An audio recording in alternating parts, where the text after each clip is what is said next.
So overall, chapter 4 is a relatively short chapter. We basically covered balancing equations, reading reactions themselves, reading how the reactions are put together, the equations are put together, and then kind of trying to start to get you to understand what's really happening at a molecular level. But we dealt with balancing, we dealt with what I would call simple stoichiometry, limiting reactant, excess reactant, percent yield, atom economy, okay? This chapter, relatively speaking, compared to the other chapters, is pretty small, especially compared to chapter 5. It's a lot smaller than chapter 5, which is, what we're going to be dealing with next. But I need you to have a true, solid understanding of this, being able to go forward into chapters 5, 6, and 7. And this kind of content follows us in through next semester.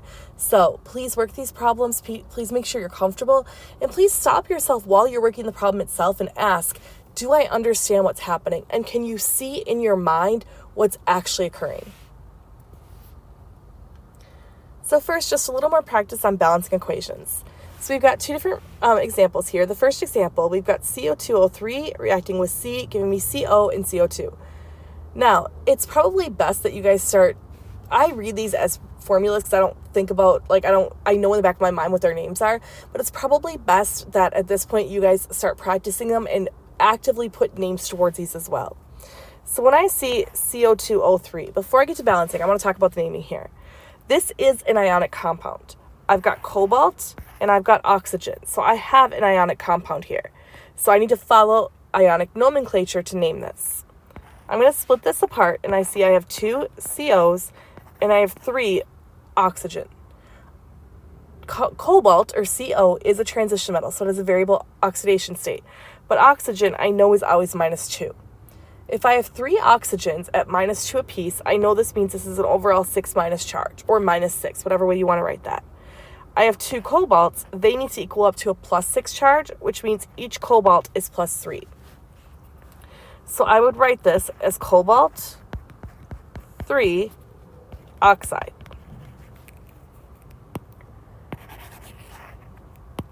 Then this little plus sign here means reacts with. I've got a simple element listed here. This is carbon. So reacts with carbon. This means to produce.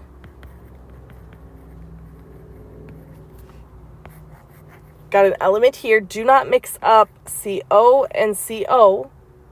This is cobalt. You could say cobalt. Some people will say cobalt metal. And it's the other thing it's producing. And CO2 here, these are 2 capital letters. This is a molecular compound. We call this carbon dioxide. So when you're balancing, I want you to practice that and understand how to put that equation into words. Next thing I want you to do is write down the elements you have. So we see we've got cobalt, oxygen, and carbon. So I'm going to write that down on both sides of my equation. On my reactant side, I start off with 2 cobalts, 3 oxygens, and 1 carbon. On my reactant side, I have 1 cobalt, 1 carbon, and 2 oxygens. Now, it will take a little bit of time for you guys to get used to how to start balancing. Some people would immediately balance the cobalts, and then they go from there. But what I realize very quickly, and again, this comes from practice, but I realize I have 3 oxygens here and 2 here. I'm going to have to balance my oxygens. And since oxygen is coupled up with other things, I'm actually going to balance that one first, because otherwise I'm just going to have to rebalance everything I've just done. It's fine if you balance cobalt first, just realize that you're going to have to correct it again in a minute. Do whatever you're most comfortable with. I just see that I have an unequal number of oxygens on either side, and oxygens paired up with another element, so I realize it's just easier if I balance oxygens first. To balance this 3-to-2 ratio here, I'm going to multiply this oxygen by 2, giving me 6, this oxygen by 3, giving me 6.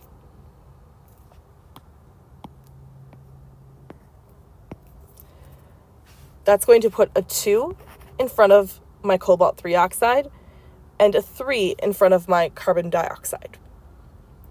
Now I've got 6 oxygens on either side. But when I put that 2 in front of my cobalt 3 oxide, that changed my cobalts here. When I put the 3 in front of carbon dioxide, that changed my carbons. Now I've got 4 cobalts on this side, on my reactant side, and 1 cobalt on my product side. So I'm going to multiply this by 4. And I'm going to put a 4 in front of my cobalt here. Erase some of this so we don't get all mixed up.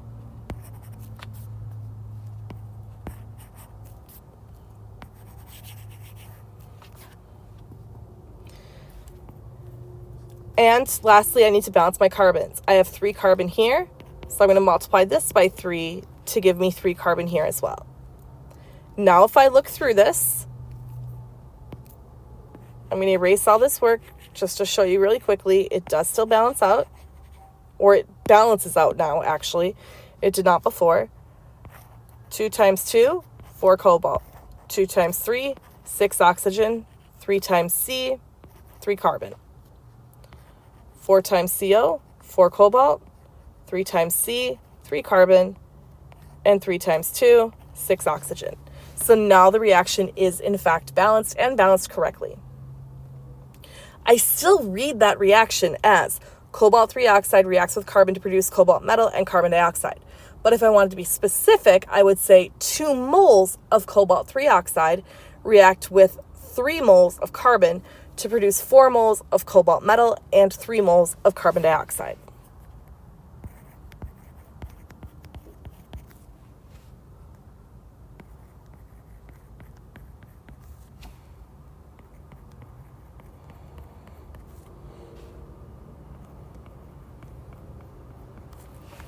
That's being specific.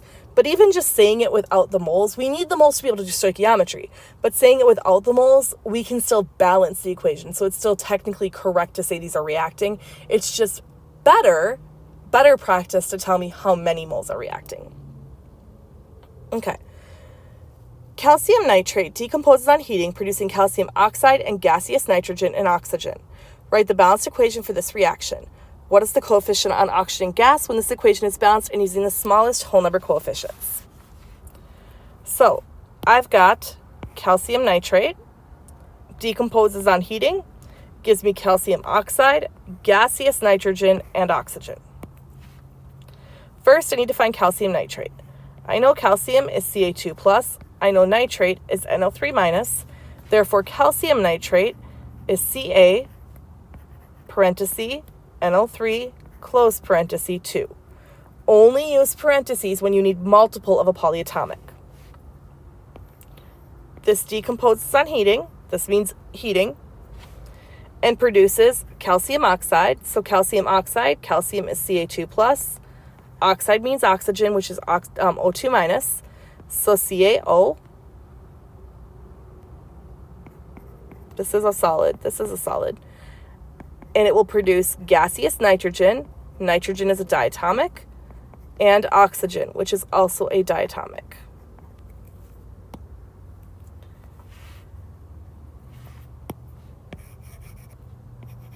Now for spacing, I'm going to have to go up here. So I've got calcium, nitrogen, and oxygen. Calcium, nitrogen, and oxygen. Now, sometimes you can leave your polyatomics together. Here I cannot because that polyatomic broke down. I have 1 calcium, 2 nitrogen, and 6 oxygen. 1 calcium, 2 nitrogen. Don't mess this up. I've got 3 oxygens here. That messes students up. They forget the oxygen right here. A lot of students will just look at the oxygen right here and just say 2, but that is not correct and that will mess you up. So a lot of students would tell me the coefficient of oxygen is 3, when in fact that will be incorrect.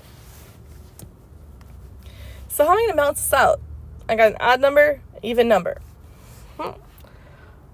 Let's see if we can make this make it even. Let's give me 2. Let's change this to a 2. 2 calcium oxides over here. That will change this to 4 oxygens. But now I need to balance my calciums.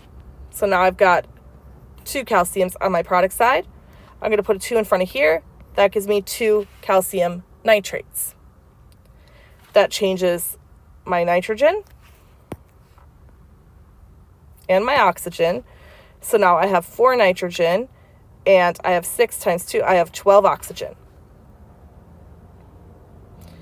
So clearly I'm still not done, right? My calciums are balanced, my nitrogens are not, my oxygens are not. Well, nitrogen's an easy fix. I can put a 2 in front of here, and now I have 4 nitrogens on each side. But what about those oxygens? I have 2 oxygens right here. I'm going to put a 5 in front of here. That's going to give me 10 oxygens here. So now, let me erase this just so we can redo this quick. If I look now, I've got 2 calciums. I've got 2 times 2, so 4 nitrogens. And 2 times 6, 12 oxygens. I have 2 calciums. I have 2 oxygens here, 4 nitrogens, and another 10 oxygens here. Overall, it is balanced. But it is balanced with 2 moles of calcium nitrate decomposing upon heat. Just going to leave that arrow there, to form 2 moles of calcium oxide, 2 moles of N2 gas, and 5 moles of O2 gas. The reason I'm putting this question in your additional practice is that I have used this exact question for 4 or 5 years, and about 1/3 of the students get it right. The other third miss the oxygen right here, and they tell me there's a 3 in front of the oxygen over here, which there is not. There is not a 3. It is in fact a 5. So when balancing this equation, what is the coefficient of oxygen? 5. Because this is the oxygen. There is oxygen in your calcium oxide, but when I say what's the coefficient of oxygen, I mean this species right here.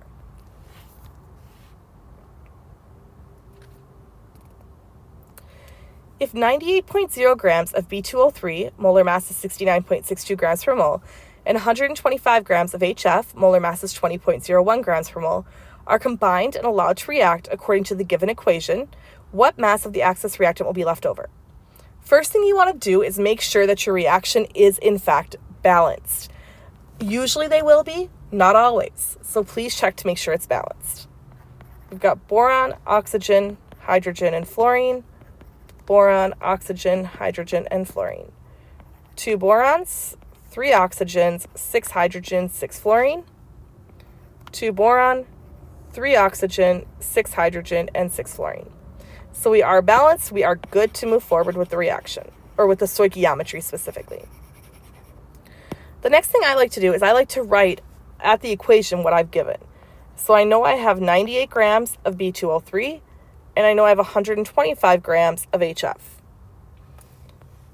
I want to know if this is allowed to react, what is the mass of the excess reactant that is left over? This is a hard problem for students. They don't like excess reactant problems. I want you to first ask yourself, how many moles do I have of each reactant?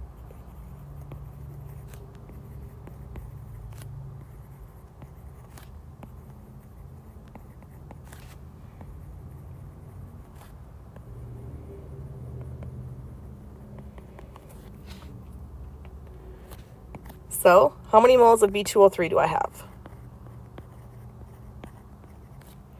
I'm starting with 98 grams. Remember to always label what the grams are of, because we're going to be flipping through different species, and so it's really important to keep track of what's what. Convert that to moles. I know 1 mole of B2O3, I could either add it up or I actually give it to you in the equation, is 69.62 grams per mole. I have 1.41 moles of B2O3.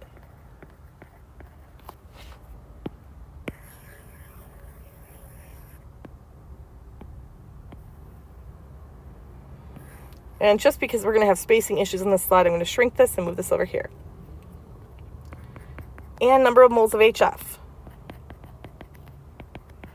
I have 125 grams of HF. Convert that to moles of HF. Molar mass, 20.01 grams per mole. Gives me 6.25 moles of HF.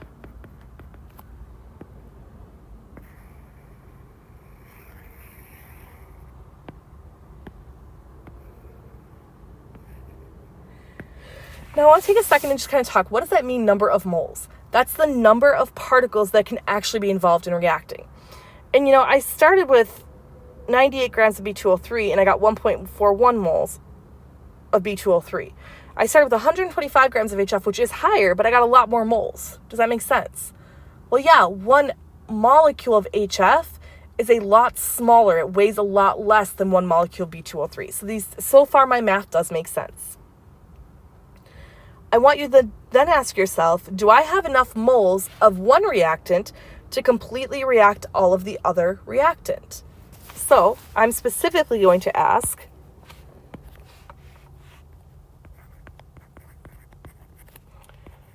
do I have enough moles of B2O3 to completely react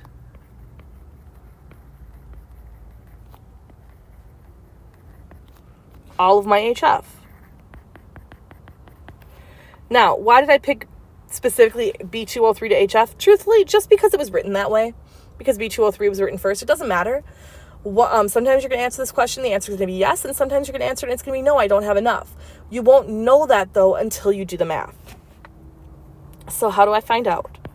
Well, convert your number of moles of B2O3. Figure out how many moles, let me back up. Take the number of moles you have of HF, convert that to number of moles of B2O3. If you have if you have exactly that many or more moles of B2O3 that you've already calculated, then yes, you have enough. So I want to know how many moles of B2O3 does it take to completely react all of my HF. I know I have 6.25 moles of HF. Based on my balanced equation, I know 1 mole of B2O3 reacts with 6 moles of HF. That gives me 1.04 moles of B2O3.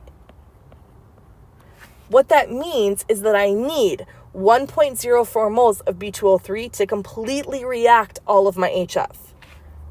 I have more than that, so the answer here is yes, I have enough.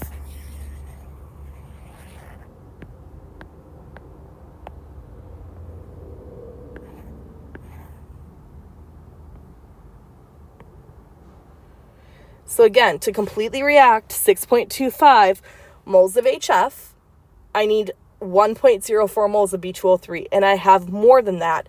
Therefore, 1, I know HF is now my limiting reactant because I have enough B2O3. I have more than enough B2O3 to react it all. But 2, I know B2O3 is now my excess reactant. How much excess is there?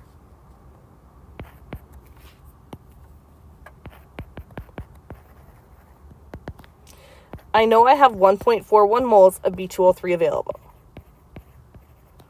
I know I'm going to use up 1.04 moles of B2O3 to react with HF.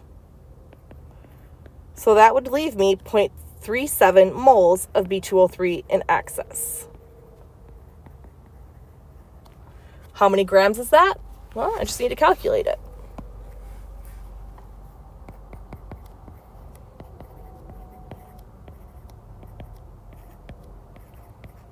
Take my 0.37 moles of B2O3 and convert that back to grams of B2O3.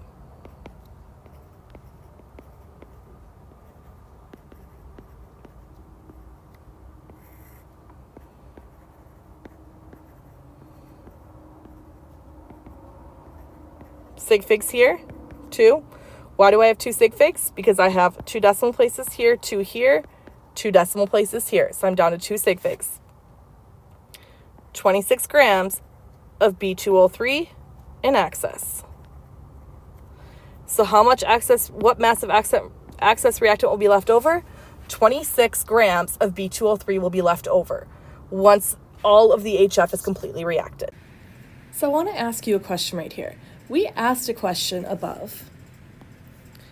Do I have enough moles of B2O3 to completely react all the HF? And we found that yes, we did. And we solved the problem from there and was able to determine the amount of excess reactant left over. But what would happen if that question was no? How does it look if I ask the question the opposite way? What do I mean by that? Well, give me some space here. swear my slides just need to be bigger. So what, instead of asking if I had enough moles of B2O3, what if I asked, do I have enough moles of HF to completely react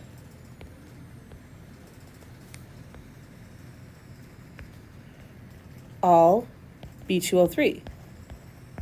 What if I ask this question instead? I mean, we already know the answer is no, but how do we figure that out mathematically? What would that look like? Sorry, I'm currently fighting with the case of my iPad, trying to give myself some space to write on my desk. Okay, so in this case, we would do this the other direction. We would say number of moles of HF needed. We know that we have, let's see, 1.41 moles of B2O3. And I know based on my balanced equation, it's 6 moles of HF for every 1 mole of B2O3. And because I'm not that fast at math in my head, 1.41 times 6, it's 8 something, yes, would give me 8.46 moles of HF. What do I do with this information? This is telling me I would need 8.4 moles of HF to completely react all of the B2O3. I know I only have 6.25 moles of HF. So this question, the answer is no, I don't have enough. What this tells me, by this number, the amount needed, being smaller than the amount I have, that tells me that HF is my limiting reactant and B2O3 is my excess reactant. So at this point, in order to determine how much excess will be left over, I know B2O3 is left over. The easiest thing to do is to then do that other calculation, seeing how much B2O3 is needed to react all of my HF. So doing the reaction like we just did, where instead of asking for a number of moles of HF, we say, okay, well, how many moles of B2O3 do I have to react all of my HF?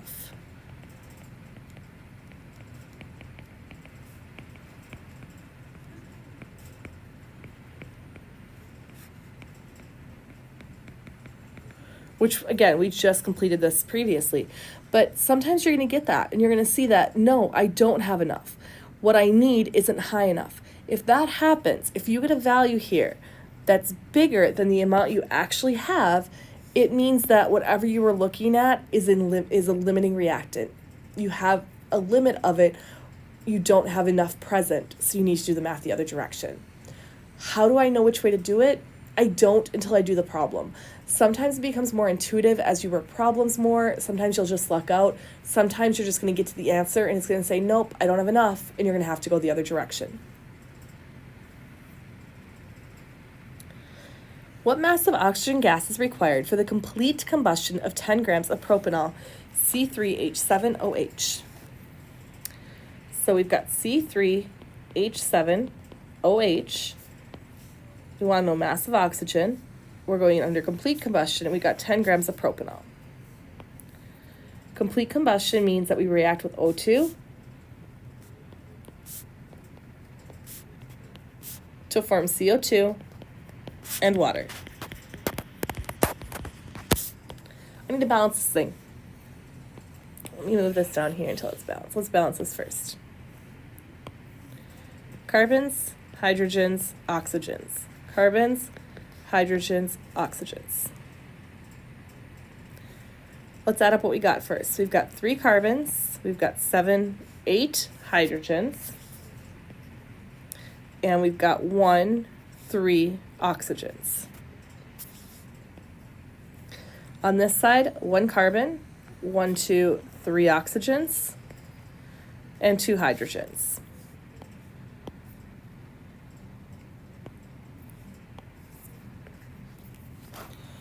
So I look at carbon first. I'm like, okay, let's balance my carbons. I'm going to put a 3 in front of here. It's going to take this times 3 and give me 3 carbons on each side. It's going to change my oxygens. Now I have 3 times 2 plus 1. Now I have 7 oxygens. Balance out my hydrogens. Put a 4 in front of here. That gives me 8 hydrogens. 4 here, 6 plus 4, that gives me 10 oxygens. But I still have 3 over here, 3 and 10. How the heck am I going to balance 3 and 10? Here's the honest truth. 3 and 10 do not balance this with fractions like I taught you guys to do with diatomics. This isn't going to work. This odd oxygen right here is just going to make things difficult for me. Instead of making them simple, it's making things difficult. Again, this just comes back to training and practice. The easiest way, you're going to fight with this forever, the easiest thing to do is to multiply through this whole reaction, or not multiply through the whole reaction.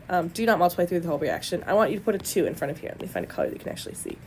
I want you to put a 2 in front of the C2H7OH. Why do I want to do that? Because I'm going to somehow get an even number of oxygens over here.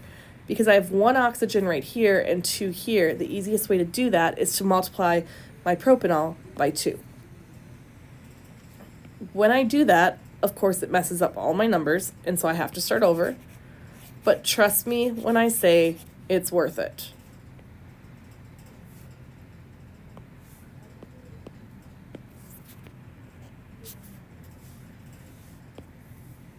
So now I've got 6 carbons, 14 plus 2, I've got 16 hydrogens. I've got 2 plus 2, I've got 4 oxygens.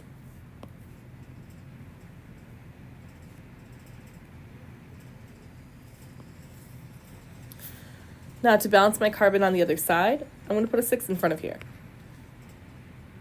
To balance my hydrogen on the other side, I'm going to put an 8 in front of here. Now I look at how many oxygens I have. I have 6 times 2, so 12, plus 8 here, gives me 20 oxygens. I have 2 oxygens here, so 2 plus 18 gives me 20. In order to get 18, I need to put a 9 in front of the O2. I realize that balancing it this way, you may be like, how the heck did you know to do that? Honestly, practice. I just need to do that because I knew that I had 3 over here and I had 10 on the other side, and it wasn't going to work otherwise. And so the easiest thing to do was make it even on my reactant side. So if you can get your oxygens even on your reactant side, you don't always have to. Sometimes you're going to have an odd number that you can balance, but sometimes you don't. Sometimes you just need to kind of look other ways to make this work out. This is still your lowest multiplet, 2 for coefficients, I mean. We've got 2 to 9 to 6 to 8, so it is still our lowest multiplet. But this is our balanced equation.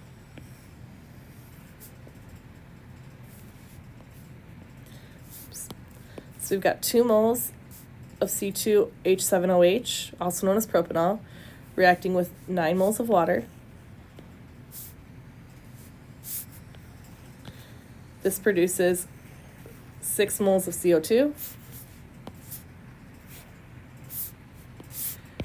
and 8 moles. I'm sorry, I think I said that wrong a minute ago. 2 moles of C2H7OH, or propanol, reacting with 9 moles of oxygen. I don't know what I just said. Producing 6 moles of CO2 and 8 moles of water. Now that I have the balanced now that I have my balanced equation, I can go ahead and do the math here. Again, what mass of oxygen? That means number of grams of oxygen to completely combust 10 grams of propanol. So write down what I'm trying to get to, write down what I'm starting with. I'm starting with propanol. I have grams here, and I'm trying to get to grams of oxygen, but I cannot convert grams to grams. I can only convert through moles. First thing I must do is convert this to moles of propanol.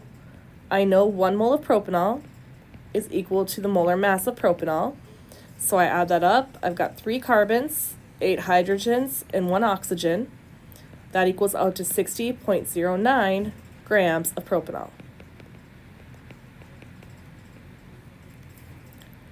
Now that I have this in propanol, so this cancels out grams propanol, now I can look at my balanced equation and I see 2 moles of propanol react with every 9 moles of oxygen that reacts. So In my denominator, I'm going to say 2 moles of propanol. This is going to go in the denominator because I'm trying to cancel it out. I'm going to say 9 moles of oxygen because for every 2 grams of propanol reacted, 2 moles, I apologize, every 2 moles of propanol reacted, 9 moles of oxygen also reacts. So that cancels out my moles of propanol and it gets me to moles of oxygen.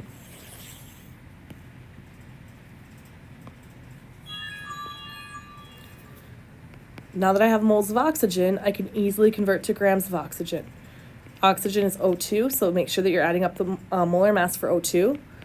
32 grams, or you can say 31.99. I don't care if you say 31.99, but 32 grams of O2 comprise 1 mole of O2.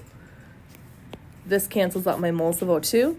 So in my calculator, you can do this any way you want, but you would say 10 grams. You could do all the numerator first, or numerator denominator, I don't care, but 10.0 times 9 times 32.00 divided by 60.09 divided by 2.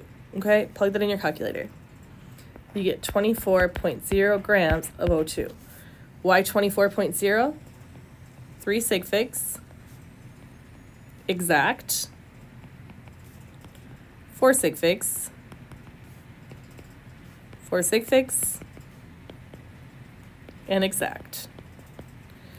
And so our final answer here is that we need 24 grams of O2 to completely combust 10 grams of propanol. Solid red phosphorus, P4, reacts with bromine to form PBr3. If 35 grams of bromine react with an excess of P4 and 27.9 grams of PBr3 are formed, what is the percent yield? First thing here is we realize we were not given a reaction, but I promise you, you have all the tools necessary to be able to develop the reaction yourself. I am told that solid red phosphorus, P4, reacts with bromine to form PBr3. P4, solid, reacts with bromine to form PBr3.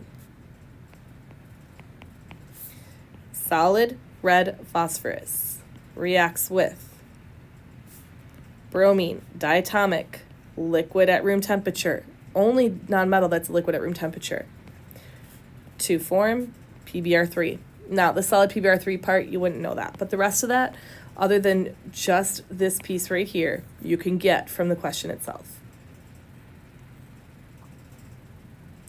And knowing that bromine is a diatomic and knowing that bromine is a liquid at room temperature.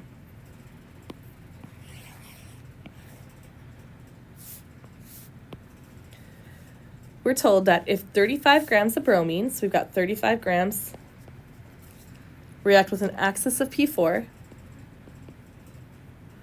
and 27.9 grams of PBr3 are formed, what's your percent yield? Well, before we figure this out, we should probably balance this equation. So let me move this back down quick. P, Br, P, and Br.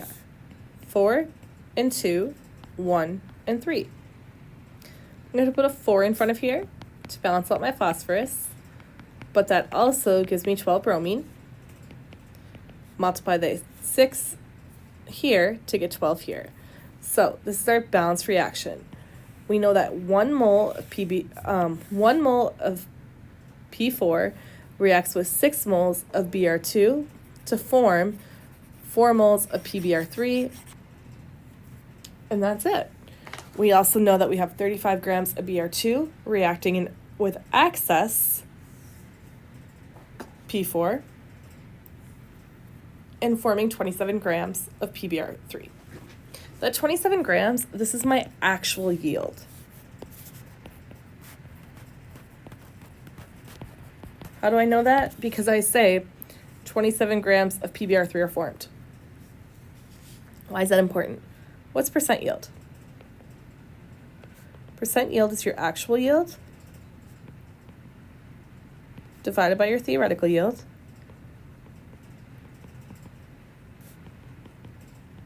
times 100%. My actual yield is 27.9 grams. My theoretical yield, I don't know. I have to determine it and times 100%. How do I determine my theoretical yield? my balanced equation. I use my limiting reactant to see how much product can I make. So I want to know my product here is PBr3. What if I had two products listed? I'd be telling you what the actual yield is of one of them, and so you can figure out which one you want to know for percent yield. Number of grams, PBr3, that I can make if I start with 35 grams of Br2. So, in order to get to grams of PBr3, I'm in grams of Br2. First thing I need to do is convert to moles. When in doubt, convert to moles. Before you do anything else, please convert to moles. 1 mole of Br2 weighs 159.8 grams.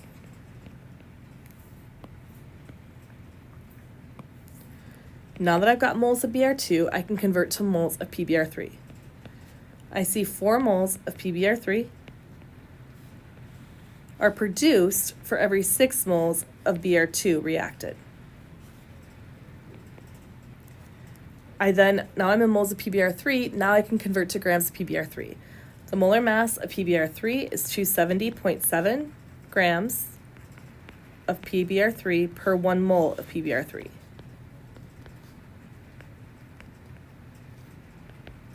This gives me 39.53 grams of PBr3.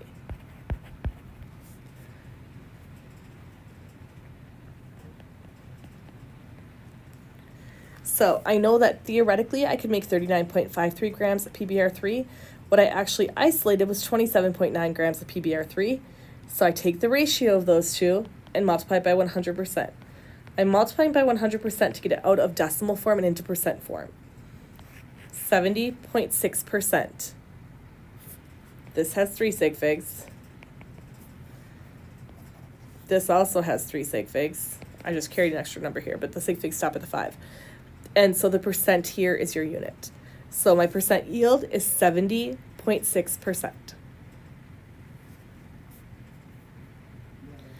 A 3.41 gram sample of a metallic element, M, reacts completely with 0.015 moles of a gas, X2, to form 4.52 grams of Mx. What are the identities of M and X? M is some kind of metal. How do I know that? It tells me it's a metallic element. X2 is a nonmetal. How do I know that? Because metals aren't going to form bonds with other metals. They're going to form bonds with nonmetals. I also know that it is a diatomic because it's a mole of a gas. So first, gas tells me nonmetal of X2. X2, if it's hanging up by itself like that, that means it's a diatomic. So I know that a metal reacts with some diatomic to form Mx.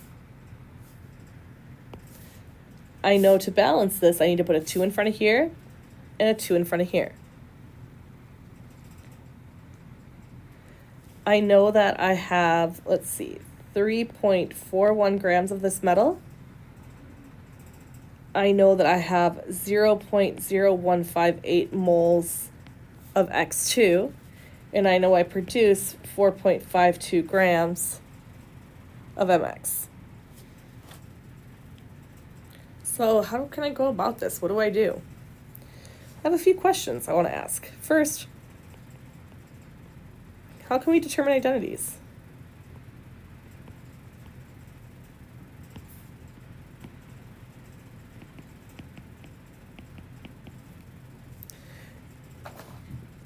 One of the best, easiest, most, I don't know if those are the right words, one of the most common ways to determine identities is to determine molar mass.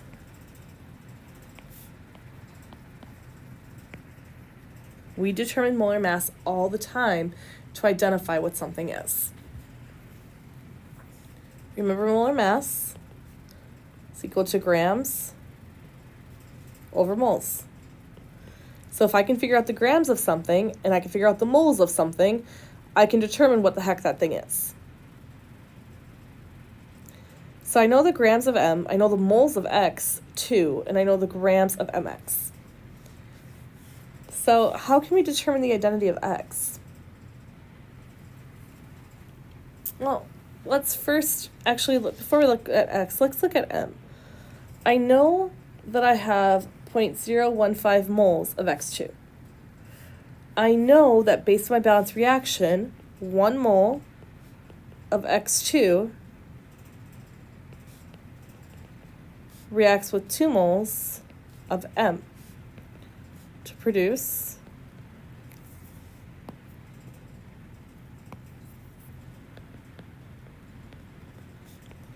2 moles of MX. I can use that information, though, to determine the moles of M.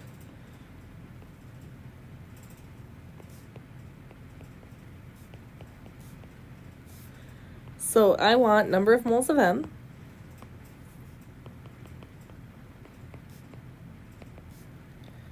(0.0158 moles of X2 times 2 moles of M to 1 mole of X2. This gives me 0.0316 moles of M. But I know that I have 3.41 grams of M. If 3.41 grams of M reacts with 0.0158 moles of X2, that means that 0.0316 moles of M weighs 3.41 grams, because that's the same amount that's reacting. So again, 3.41 grams reacts with this many moles, but that many moles will react with this many moles. That means that 3.41 grams is equal to 0.0316 moles of M. This means I can find the molar mass. 3.41 grams divided by 0.316 moles gives me 107.9 grams per mole. If you look up this value in your metals on your table, you're going to find the identity of M is silver. So again, I was told 3.41 grams of the metal reacts with 0.0158 moles of X2. I know that 0.0158 moles of X2 will react with this many moles of metal. That means that this many grams of metal is equal to this many moles of metal. I can rearrange that and put that into the molar mass. I know that many grams to that many moles will give me the molar mass. So please pause because I need to erase because I ran out of space.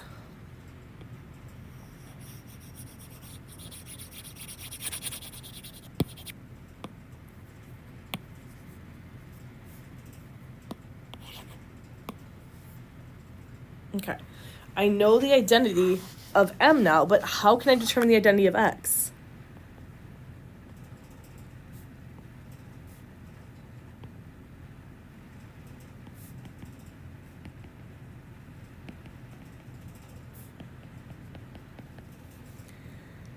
Well, to be honest, conservation of mass.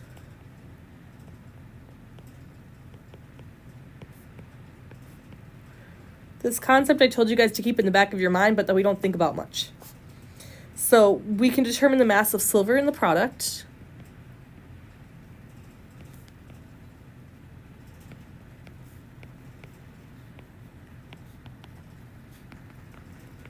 We know that so much silver will make so much of the portion of that product, and the rest of that product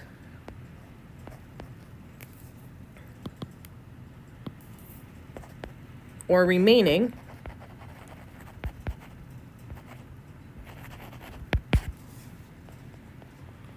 of your product is due to X.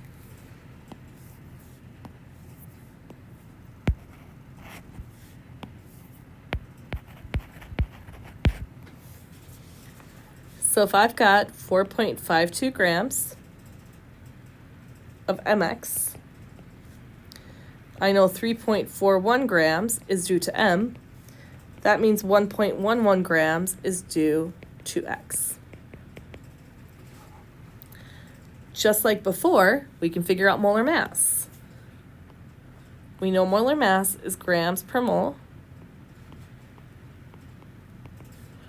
We know 1.11 grams is X, and we know we use 0.0158 moles of X. I'm putting X in quotes for a specific reason here. This gives me 70.3 grams per mole. But do not look on the table for something that's 70.3. X represents a diatomic, which means it represents X squared. 70.3 divided by 2, 35.1. Therefore, X is equal to Cl. X2 is equal to Cl2. The overall formula here, AgCl.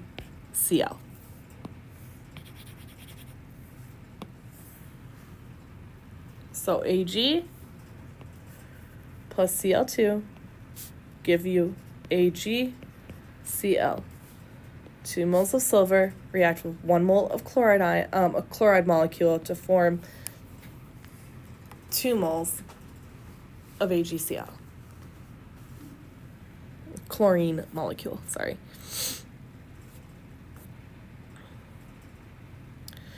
Referencing the following balanced equation, which statement is incorrect? The following equation, this equation is telling me that 2 moles solid aluminum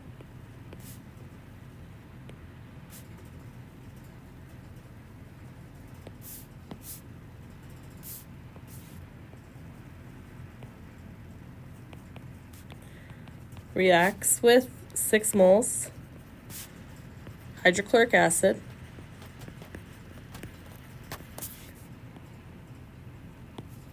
to produce 2 moles of aqueous aluminum chloride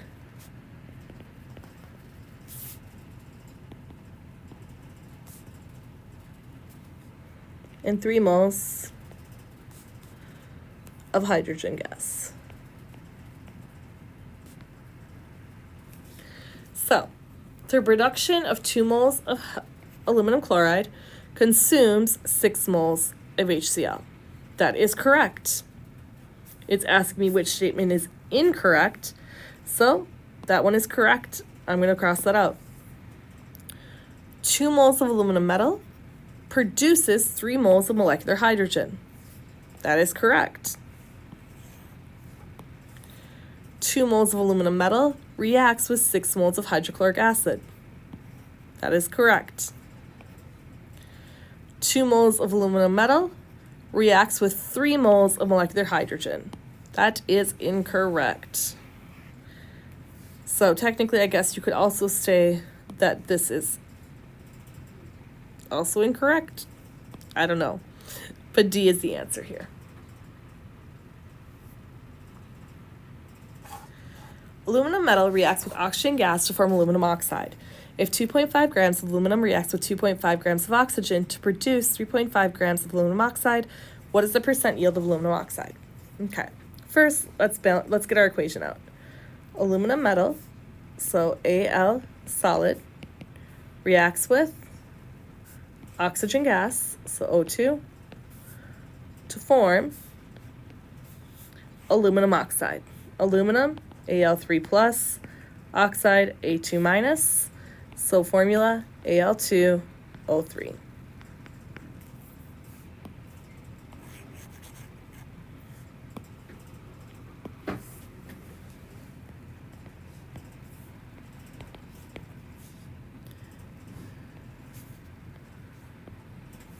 So aluminum, let's put a 2 in front of here. My aluminums are now balanced, but my oxygens are not. Whenever you got this 2-3 dichotomy, just make it, multiply this by 3, multiply this by 2. Make them 6 on each side. It's just easier.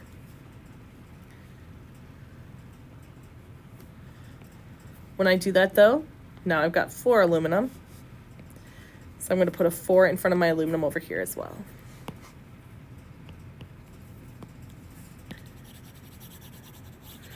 4 moles of aluminum react with 3 moles of oxygen to produce 2 moles of aluminum oxide.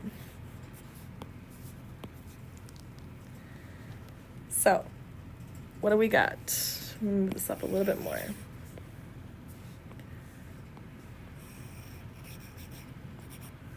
We're told 2.5 grams of aluminum reacts with 2.5 grams of oxygen to produce 3.5 grams of aluminum oxide. And I want to know your percent yield. Because I am given amounts for both reactants, this is a limiting reactant problem. So, you can follow the step method from before. It takes a little bit longer. That's totally fine. You can do methods you've learned previously. I don't care. I'm going to do this one kind of combined a little faster. And I'm going to ask on this one, do I have enough grams of O2 to react all of my aluminum?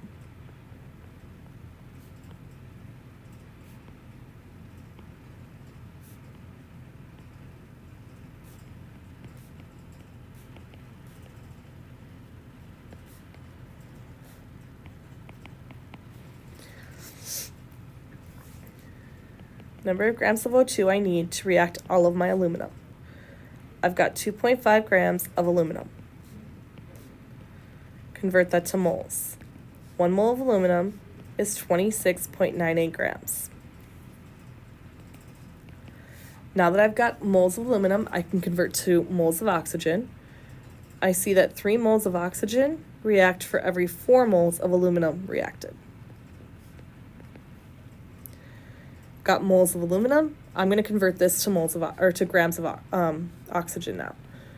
32 grams of oxygen to 1 mole of oxygen. Again, the way we do it previously, the way I showed you in the step by step is to convert both to moles, then compare them. I'm just kind of combining steps here because it's just faster. You're welcome to do it step by step though, and if you have questions, please come see me.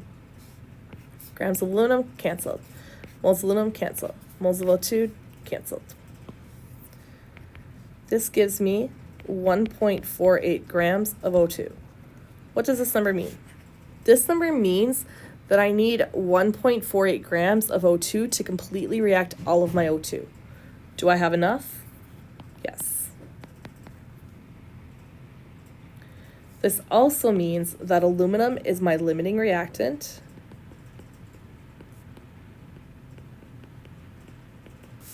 Oxygen is my access reactant. Now I'm going to find out how much aluminum oxide can I actually make with 2.5 grams of aluminum.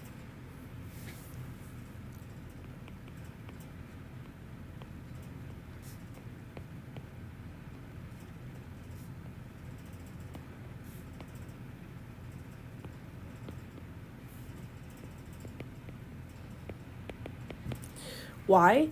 Because since aluminum is my limiting reactant, it's limiting how much product I can make. So therefore, this answer here to this question is my theoretical yield.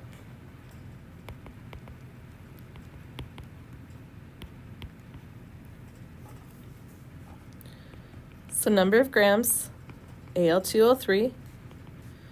If I start with 2.5 grams of aluminum metal, convert that to moles of aluminum, 26.98 grams of aluminum.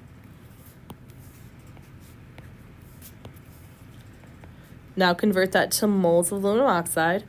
I see that 2 moles of aluminum oxide are produced for every 4 moles of aluminum consumed. Now I've got moles of aluminum oxide, so now I convert to grams of aluminum oxide. There should be an L there. And I add up the molar mass, and I get it to be 101.96 grams of aluminum oxide per every mole of aluminum oxide. This gives me 4.72 grams of aluminum oxide. This is my theoretical yield. Theoretically, if I react all 2.5 grams of aluminum, I should be able to make 4.72 grams of aluminum oxide. I need to erase, so if you haven't written everything down and you want to, please pause.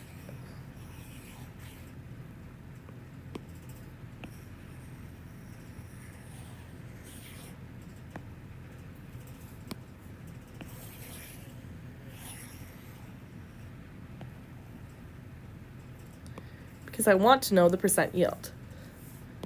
So percent yield, your actual yield, divided by your theoretical yield,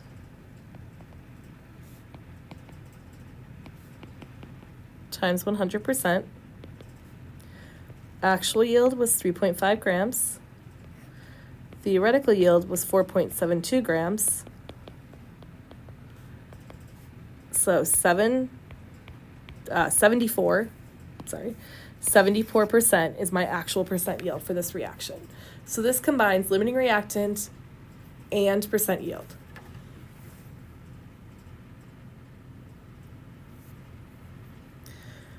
For the following reaction, calculate the percent yield if 200 grams of chlorine reacts with excess potassium bromide to produce 410 grams of bromine.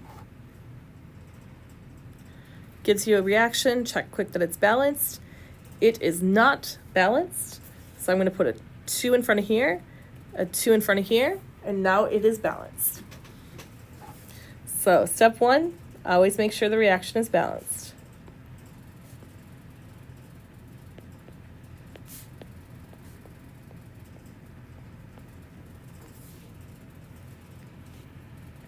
Two, we have access KBr.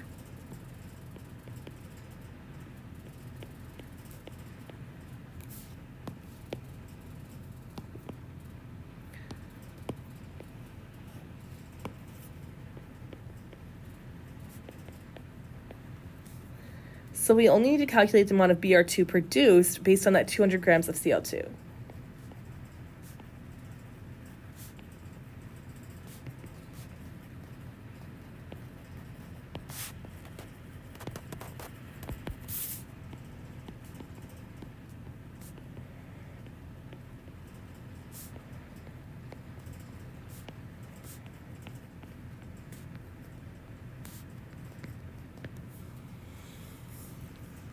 By essence, the fact that it says access tells me that the Cl2 is my limiting reactant. So number of grams of Br2, because I need my theoretical yield, so I have to calculate this out. 200 grams of Cl2, convert that to moles of Cl2. 1 mole of Cl2 weighs 70.9 grams of Cl2, 7.90 if you want four sig figs there. Convert that to moles of Br2. 1 mole of Br2 is produced for every 1 mole of Cl2 consumed. So that cancels out grams of Cl2, moles of Cl2. Now I want to go to grams of Br2. 159.8 grams of Br2 is 1 mole of Br2. And this equals 451 grams of Br2. Again, this value here, it's not our answer. We call this your theoretical yield. How much could you theoretically make if all of the reaction was 100% efficient? Then we calculate percent yield.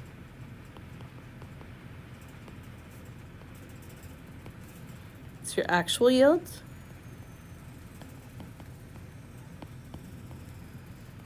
Divided by your theoretical yield. Times 100%. Our actual yield was 410 grams of Br2. Theoretically, we could have produced 451 grams of Br2. We multiply that by 100%, and we get 90.9%. This is our theoretical yield. Also, please note, that is 3 sig figs because there's a decimal place right there. This is 3 sig figs because there's a decimal place. So pay attention to your sig figs in case you're not. But our answer here, our percent yield is 90.9%. Percent is your units there.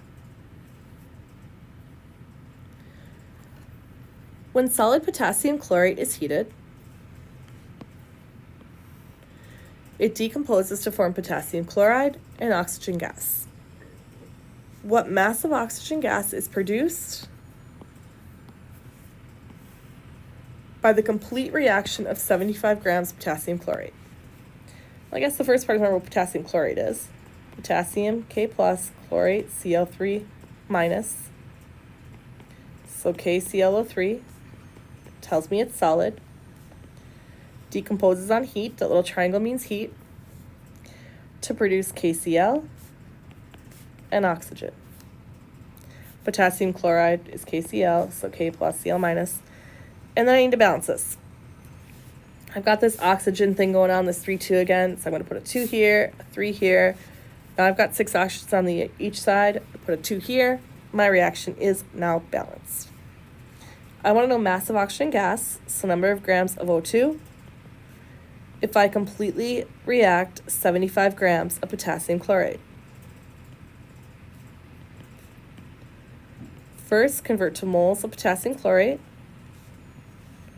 1 mole of potassium chlorate weighs 122.6 grams.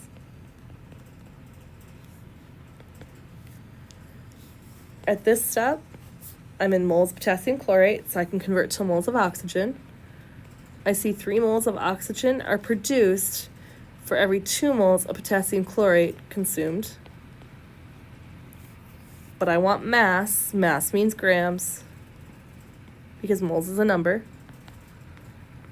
32 grams of O2 to 1 mole of O2. 29.4 grams of O2 produced. So if I decompose or completely react 75 grams of potassium chlorate, I should be able to produce 29.4 grams of oxygen. Jessica synthesized aspirin, which has a formula C9H8O4 and a molar mass of 180.16 grams per mole in the lab. Jessica's my cousin, by the way. She absolutely loves that I use her name in this example because she said she could never do chemistry. I think that she just hasn't had the right person to teach her. Anyway, she synthesized some aspirin, and she used 4.597 grams of salicylic acid, which is a formula C7H6O3, molar mass 138.12 grams per mole, and 9.56 mils of acetic anhydride, formula C4H6O3, molar mass of 102.09 grams per mole, and a density of 1.08 grams per mole. At the end of the lab, she calculated a percent yield of 72.3%. What is her actual yield? Well, for this one, first, okay, let's see what we got here.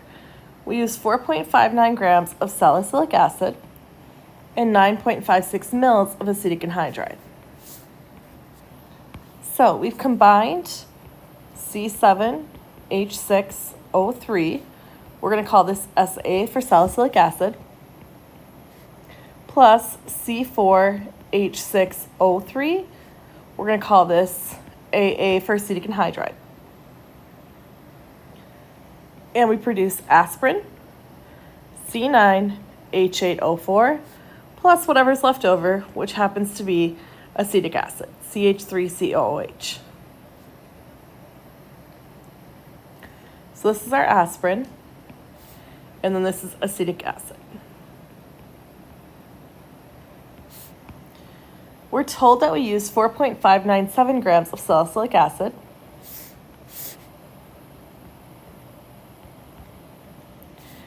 and 102, oh, no, that's the molar mass, sorry. I should read what I highlighted. 9.56 milliliters of our acetic anhydride. We're also told that the molar mass of our salicylic acid is 138.12 grams per mole. And yes, we can add that up, but sometimes just giving it in the problem makes it a little bit easier for us. Molar mass here is 102.09 grams per mole. And density here is 1.08 grams per mole.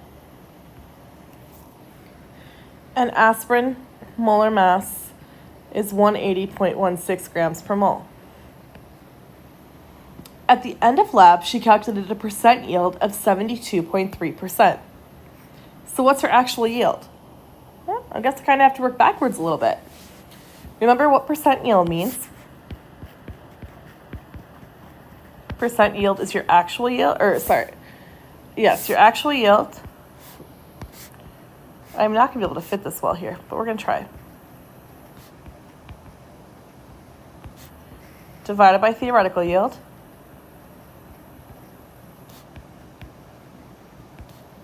Times 100%. We know that this value is 72.3%. We're trying to find this value.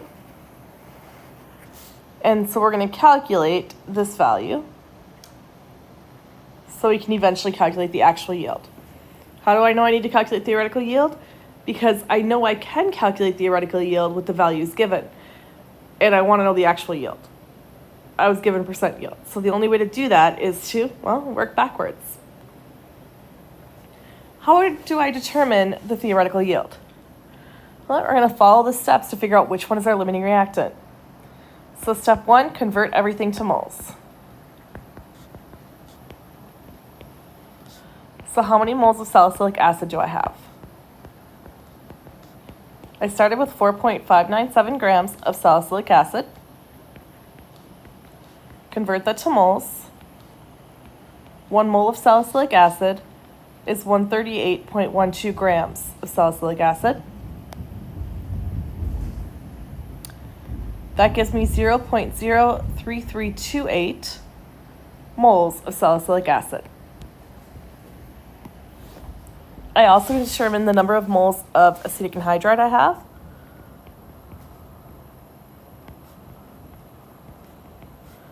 I'm told I have 9.56 milliliters.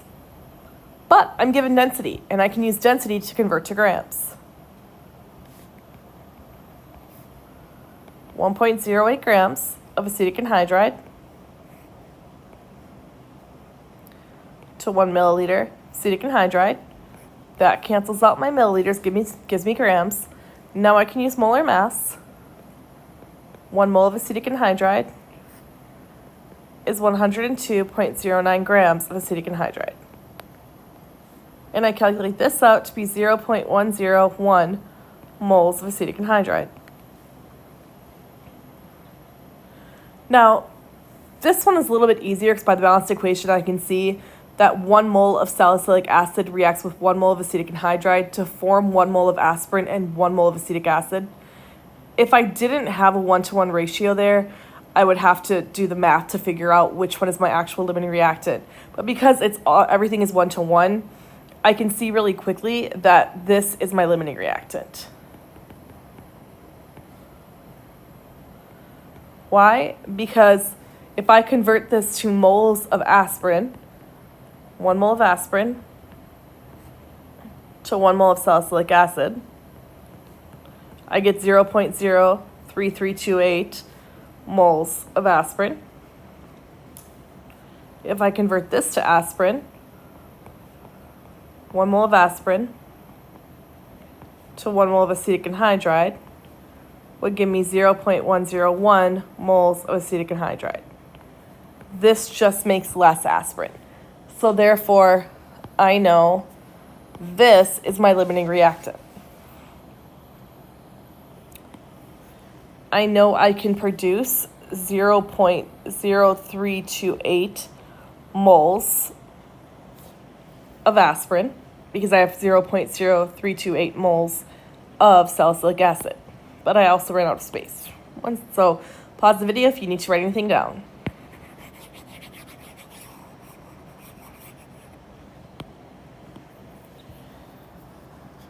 So again, 1 mole salicylic acid reacts with 1 mole of acetic anhydride to form 1 mole of aspirin and 1 mole of acetic acid. We know that salicylic acid is the limiting reactant.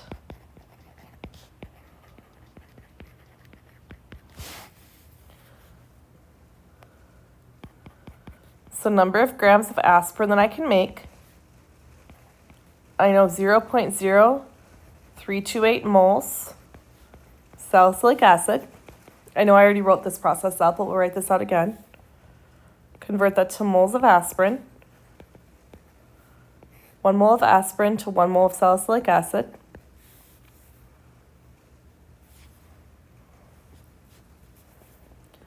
Convert that to grams of aspirin. And I see my molar mass of aspirin is 180.16. So times 180.16 grams of aspirin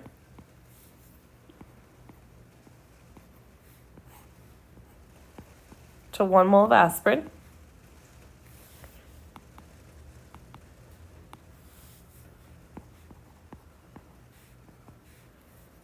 Gives me 5.996 grams of aspirin. This is my theoretical yield. Why is it my theoretical yield? Well, theoretically, I know that my acetic anhydride is in excess. And I know that my salicylic acid is my limiting reactant. If all of my salicylic acid reacted completely, no side reactions, nothing went wrong, and every bit of it reacted, I should be able to produce 5.996 grams of aspirin. So I'm going to say 5.996 grams theoretical. Again, pause if you wanted to write anything down.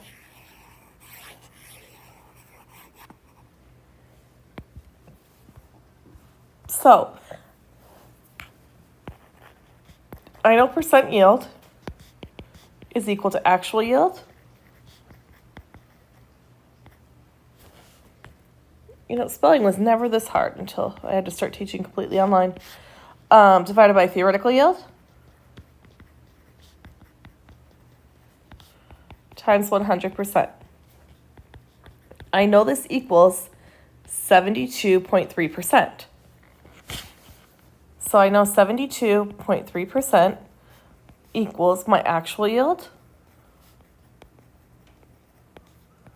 divided by my theoretical, which I figured out is 5.996 grams. So I'm going to rearrange this.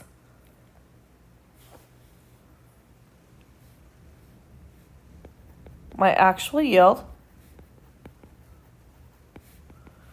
is equal to 72.3%. This is times 100% here. Let me make a space. You can actually see the difference there. I forgot to write the times 100% there. We can't forget that because we got to get this back into fractional form. Divided by 100% times 5.996 grams. My actual yield is found to be 4.34 grams. So this is just a way we can kind of work backwards.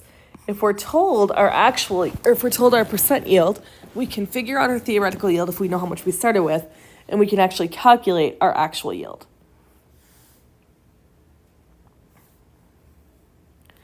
Consider the complete combustion of ethane. How many moles of CO2 are produced if you completely react 5 moles of CO2?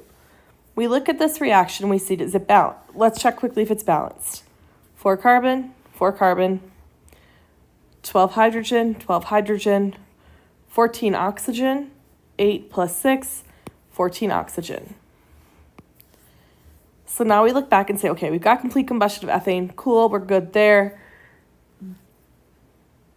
How many moles of CO2, so I want to know moles, are produced if you completely react 5 moles of C2H6? Write down what you want to know. You want to know number of moles of CO2. What are you starting with? 5 moles of C2H6.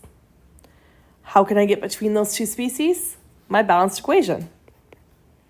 I'm already in moles, which makes this a little bit easier. I can just stay in moles.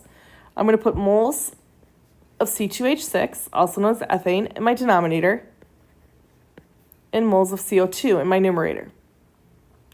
I'm going to go to my balanced reaction and see what my ratio is. There's 4 moles of CO2 for every 2 moles of C2H6.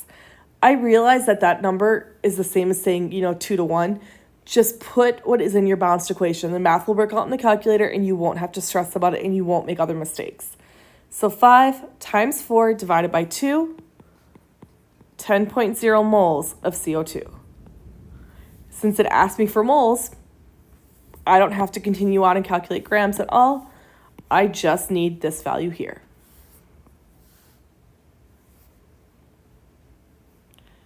How much nitrogen gas is formed when 18.1 grams of NH3 and 90.4 grams of CuO are present? So how many grams of N2 gas will I be able to form? Remember, when you're given values for both reactants, it's a limiting reactant problem. So you've got to figure out how much will react based on that. You got to figure it from both perspectives. So I want you to ask, first thing I want you to do, convert both things to moles. So number of moles of NH3. I've got 18.1 grams of NH3. 1 mole of NH3 weighs 17.03 grams. When you calculate this out, you should find this to equal 1.06 moles of NH3. Number of moles of CuO, got 90.4 grams of CuO, and 1 mole of CuO, or let's think about what CuO is called. So I'll pause, let you think about the name. Hopefully you guys came up with copper 2 oxide. 79.55 grams of copper 2 oxide. Gives me 1.14 moles copper 2 oxide. And NH3 is called ammonia. The sooner you learn ammonia, the easier second semester becomes. That cancels that out, gives me my moles. So I've got moles of each species. Now I want to say how much N2 is required to completely react your copper oxide. Or NH3, I apologize. How much ammonia is required to completely react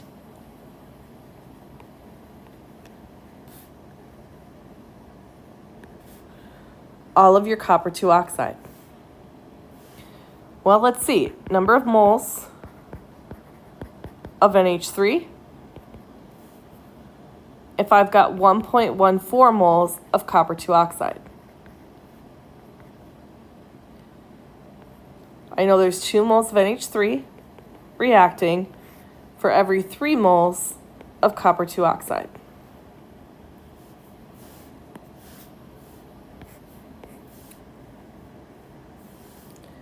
Do the math here, and I get 0.76 moles of NH3, or also known as ammonia. Do I have enough ammonia to completely react all of my copper 2 oxide?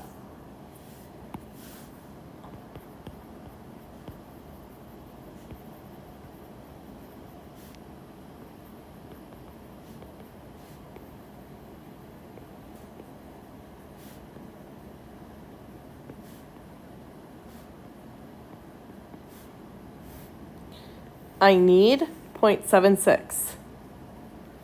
I have 1.06. So yes, I have enough. What do I do with that information? I use this information to determine which one my limiting reactant is and which one my access reactant is. So that means because I have more than enough ammonia to react all of my copper 2 oxide, that ammonia is an access and copper 2 oxide is limiting. So I say, okay, then how many grams of N2 can I form if I react all of my copper 2 oxide? Oops. Let's see, I've got 1.14 moles CuO, or copper 2 oxide. use your balanced equation here. So we see we produce 1 mole of N2 for every 3 moles of copper 2 oxide consumed. N2 is 28.02 grams per 1 mole. So I've got 1.14 divided by 3 times 28.02.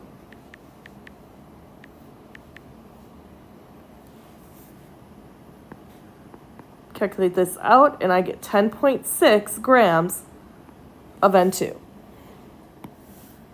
So moles of N2, moles of copper 2 oxide. How much nitrogen gas is formed when 18 grams of ammonia and 90.4 grams of copper 2 oxide are present? 10.6 grams of N2, or nitrogen, or molecular nitrogen, whatever you want to call it, is produced. How many molecules of CO2, carbon dioxide, can be absorbed by lithium hydroxide scrubbers if they contain 100 grams of lithium hydroxide? So when you're practicing these, if you're good at naming already, fantastic. It's still good practice. I highly recommend you look at these and talk them through in words. So this is carbon dioxide.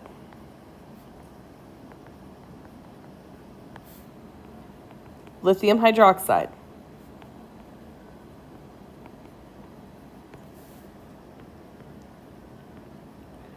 Lithium carbonate.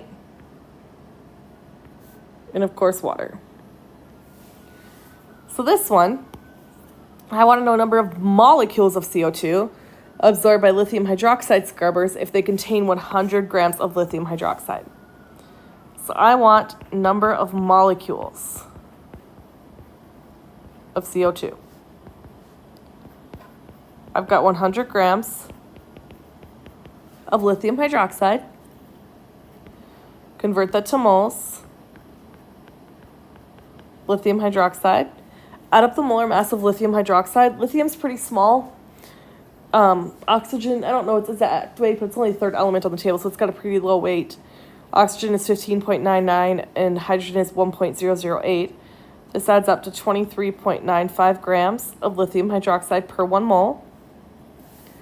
This step right here gets me out of grams of lithium hydroxide and into moles of lithium hydroxide. I can now use my balanced equation. I'm looking for molecules of CO2 that need to be absorbed. Basically, how many of these have to react with all of this that's present. And I see it's 1 mole of CO2 to 2 moles of lithium hydroxide.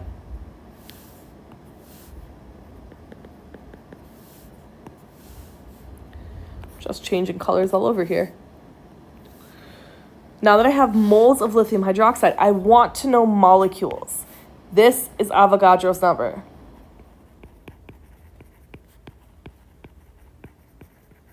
Avogadro's number is converted through moles. So I say 6.022 times 10 to the 23rd. CO2 molecules per 1 mole of CO2.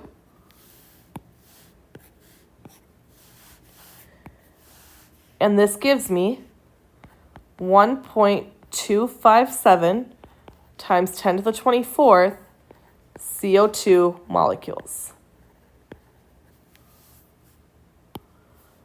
So what does all that fancy math mean? And why do I have 4 sig figs? 4 sig figs because this has 4 sig figs, this has 4 sig figs, this has 4 sig figs.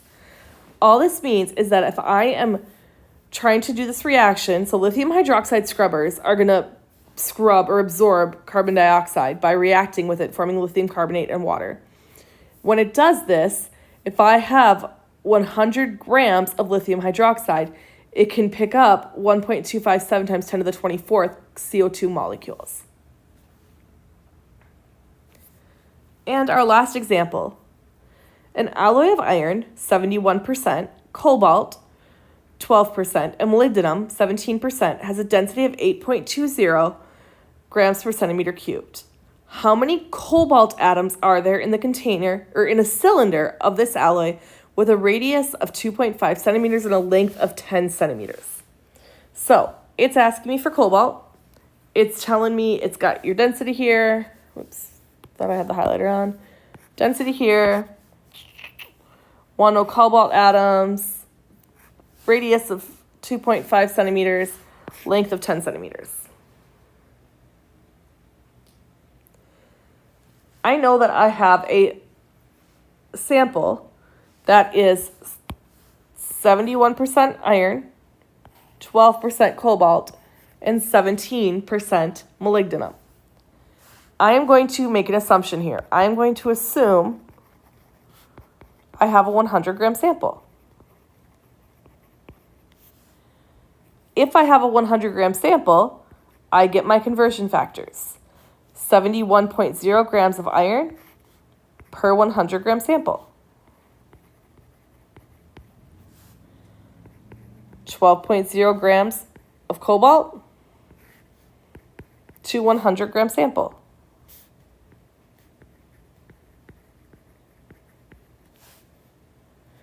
$17.0 grams of molybdenum to a 100-gram sample. Those are the conversion factors I can get from those percentages. I can also use density as a conversion factor. 8.20 grams per centimeter cubed. And of course, I'm told that I have a cylinder, and I'm given a radius and a length. So, volume of a cylinder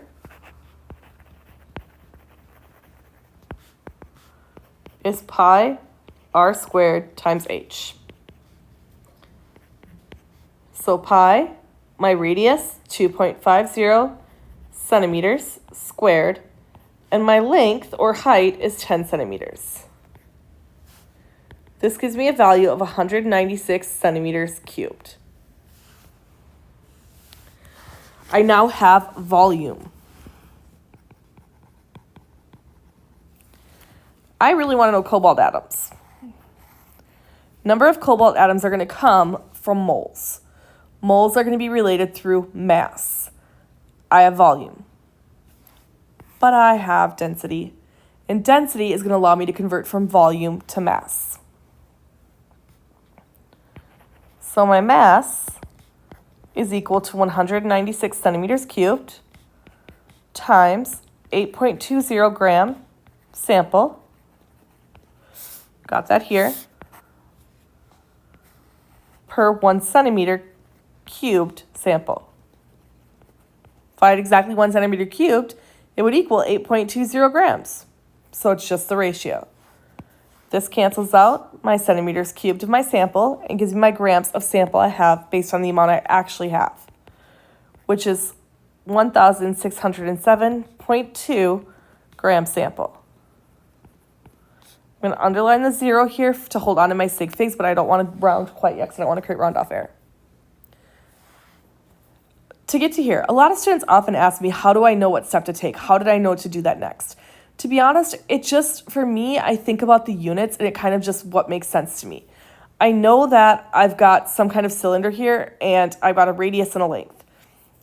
Do I have to know this? No, I looked that up. I don't remember geometry. You guys have taken it more recently than me. But I looked this up and I knew that I could solve for the volume.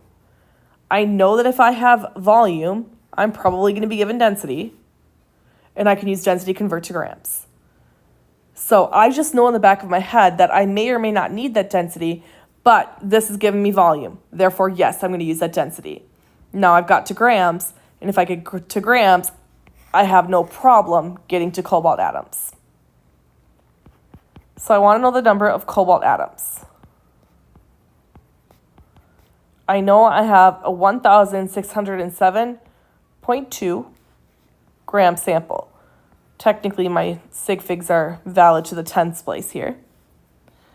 But I know that this sample is the entire alloy, which contains iron, molybdenum, and cobalt. I only want to know cobalt. I know that for every 100 grams of sample I have, 12 grams would be cobalt. There is a decimal place that's hard to see in there. So I'm going to say times 12.0 grams of cobalt to a 100 gram sample. This is how I'm going to account for the fact that only 12% of my sample is actually comprised of cobalt. Now I'm in grams of cobalt. I'm going to convert to moles of cobalt. Look up the atomic weight of cobalt, and it's 58.93 grams.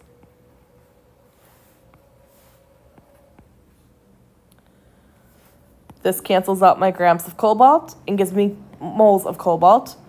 Now I can use Avogadro's number, 6.022 times 10 to the 23rd cobalt atoms per 1 mole of cobalt.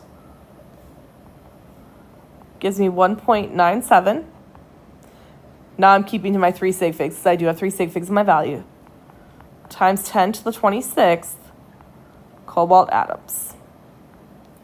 So again, not all these problems are intuitive to me. I do have to think about it. I have to think about, okay, this is what I have, this is what I'm going to. How can I get there? But I promise you have the tools to be able to do so.